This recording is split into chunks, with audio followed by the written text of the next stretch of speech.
The opening scene features a government officer named Catherine Moore, who arrives at a secret research lab. There, she is received by a scientist, Richard Faulkner, who then asks his assistant Reese to park Catherine's car. "Don't scuff the leather, Reese, you little hoe." Richard leads her inside the research facility to demonstrate his groundbreaking invention. He then commands his co-workers to initiate an experimental procedure. They use Catherine's car for the experiment, reassuring her of its safety. "Can't you use yours?" They start to increase the electrical current, and much to Catherine's astonishment, her car eventually fades from view. Afterward, they reduce the electrical power, bringing the vehicle back to its visible state. Richard happily proclaims that he has succeeded in achieving invisibility through the experiment. However, his happiness is short-lived. As the machinery in the control room malfunctions, they hear a voice over the radio, and the electrical current suddenly escalates, causing the car to vanish. The scene then cuts to 12 miles west of Philadelphia, where a pilot is preparing for takeoff. Moments before the aircraft leaves the runway, an electromagnetic portal appears out of nowhere, and a massive warship emerges from it. As a result, the aircraft collides with the warship, resulting in a huge explosion.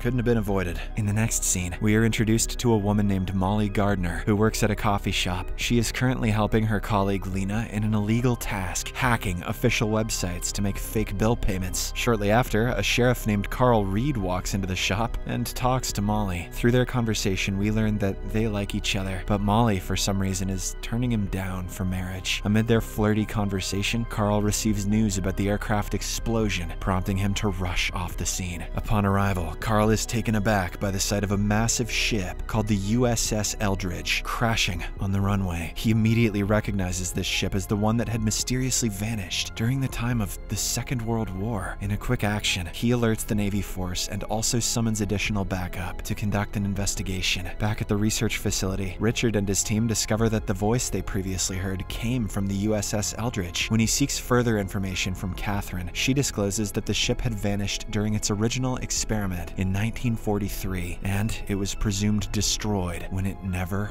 reappeared. Meanwhile, a man named Bill Gardner regains consciousness inside the warship with no recollection of what happened. He tries to stand up, only to discover that his shoes are stuck to the floor. He somehow manages to take off his shoes and proceeds to find the rest of his fellow crew members. However, he's startled to find their lifeless bodies in a statue-like form. He tries to use the radio signals to connect with the control room, but to no avail. As he wanders around, he comes across a mysterious portal. He nervously reaches out to touch it, only to be sucked in and transported outside the ship. Outside, Carl calls Molly and conveys information about the USS Eldridge, prompting her to rush to the location. The sheriff cautiously approaches the ship and comes into contact with the electromagnetic field surrounding it. As a consequence, he is unexpectedly teleported inside the ship. Molly arrives at the scene and is informed by a worker that Carl has been sucked in. Before she can take any action, the electrical current surges, generating a substantial electromagnetic field that causes the entire ship to vanish yet again. On the other hand, Bill wanders aimlessly in the city street with a confused expression on his face. Moreover, he is shocked to see today's date, as he just time-traveled from 1943. Following this, he makes his way to the coffee shop where Molly works. Bill talks to Lena, inquiring about how he can contact the Navy. Lena suggests using a website, but Bill is completely unaware of modern computer systems. He then asks Lena about a woman named Mary Gardner, who happens to be Molly's grandmother. Lena provides information about Molly, but Bill remains perplexed and departs. At the research facility, the workers discover that their generators are drawing power even if they're switched off. Just then, the electric power rises once again. It also has a simultaneous effect on Bill, as he experiences an electrocution. Meanwhile, in Chicago, the USS Eldridge reappears midair and falls onto a tall building. Inside the ship, Carl finds his right hand embedded in the ship's wall. Later that evening, Molly returns home and finds Bill inside. She is astounded to learn that he is her grandfather, who disappeared alongside the USS Eldridge 70 years ago. As they start conversing, Molly reveals that her grandmother died when she was very young, and her mother passed away 3 years ago. Bill gets emotional to hear this, but he is determined to uncover the truth behind the ship's mysterious disappearance. To assist him, Molly hacks the Navy's website because she's young and she can hack,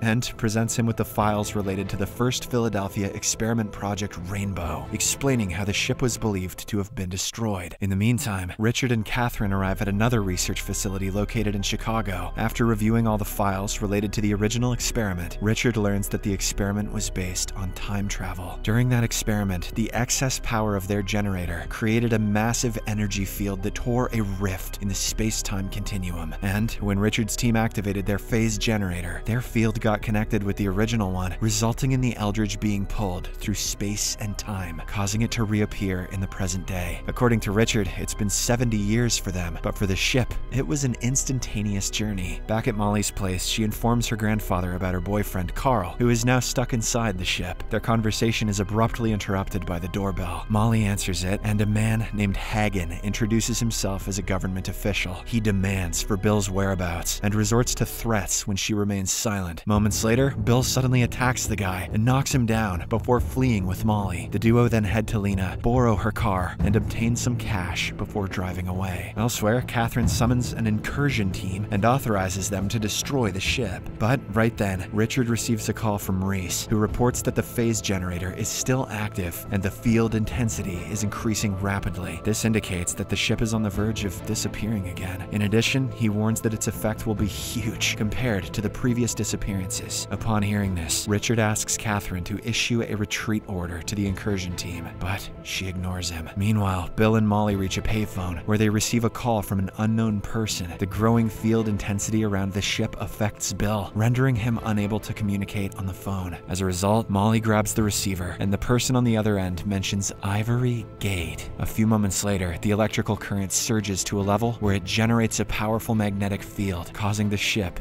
to vanish once more. The next day, Bill tells Molly that they must go to Morton's Salinger, the one who started the time travel experiment on the USS Eldridge in the past. It turns out that Morton is the same person they spoke to on the payphone earlier. Molly claims that he's dead, but Bill remains convinced that he's alive, just like himself. After a while of driving, they arrive at a port where they find Morton, who is aged, unlike Bill. Morton expresses astonishment that his experiment actually succeeded. He mentions that the government shut down all operations when the ship disappeared. Despite this, he faked his own death and continued to work on his experiments secretly. He also explains that the generator bonded the atoms of Bill's body to Eldridge, which is why he keeps getting affected. Back at the research lab, Richard predicts the potential locations where the ship may reappear. Amidst this, Catherine receives a call from Hagen, who is revealed to have been working for her from the beginning. He informs her that through intercepted communications, he has discovered that Morton is still alive, and he is currently meeting with Bill and Molly. Determined to end everything once and for all, Catherine instructs him to assassinate all three of them. She also plans to bomb the USS Eldridge as soon as it reappears. Hearing this, Richard tries to warn her about its consequences, but she doesn't seem to care. As a result, he orders Reese to shut down the phase generator and cut off the field linkage with the ship right away. Elsewhere, Morton leads Bill and Molly to his secret research facility. On their way, they are ambushed by Hagen and his henchmen, who open fire on them, causing a high-stakes car chase through the woods. Morton guides them to a path where he has set up a booby trap and manages to blast the enemy car, but sadly, he is shot in the process, which injures him severely. The duo then pulls over at a distance, and Morton, in his final breath, tells them that they now have to stop all of this without him. Those final words were obvious. According to the old man, Bill and the Eldridge firstly have to get back to 1943. He also informs them of the way to his secret research facility and mentions his colleague named Khan, who will help them through this. Left with no other choice, Bill and Molly reluctantly abandon Morton and proceed to the research facility. Shortly afterward, Hagen, who survived the explosion, approaches the dying Morton and demands to know Bill's whereabouts. When he refuses to divulge any information, Hagen shoots the old man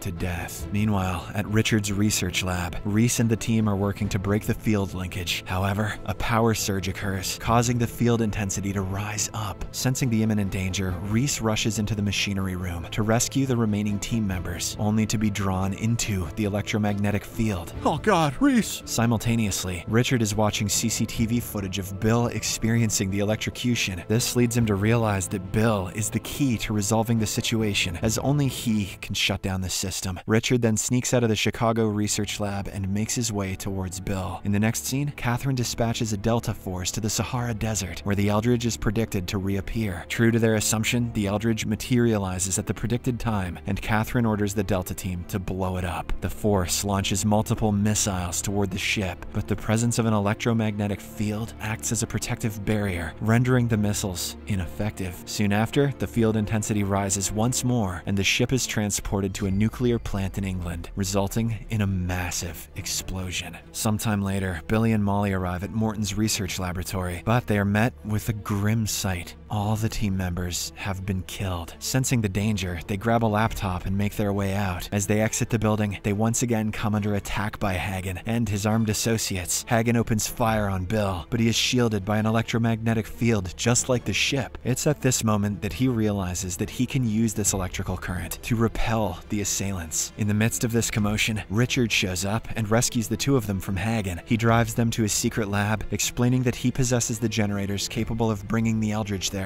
As soon as they reach the lab, they activate the machinery and initiate the process to generate the required electromagnetic field intensity. Once the intensity reaches a critical level, it forms a portal that teleports the ship to their location. Following this, Bill bids farewell to his granddaughter and rushes toward the ship. As he nears the ship's field intensity, he is drawn inside. Within, he finds the stuck Carl. "Hurry, man, I've already crapped myself twice," and uses his newfound ability to release him. A few moments later, Catherine arrives at the scene with Hagen and holds Richard and Molly at gunpoint, forcing them to stay put. She then discloses her plan to summon a nuclear jet to obliterate the entire ship. Richard tries to explain that they'll all die if it's not stopped here. However, Catherine doesn't listen and shoots him instead. She then instructs Hagen to enter the ship and kill Bill. The man soon finds Bill and starts beating him up. However, Carl arrives at the rescue, and together they overpower Hagen. Before the ship teleports back in time, Bill sends Carl out. Meanwhile, Molly tricks Catherine, seizes her firearm, and shoots her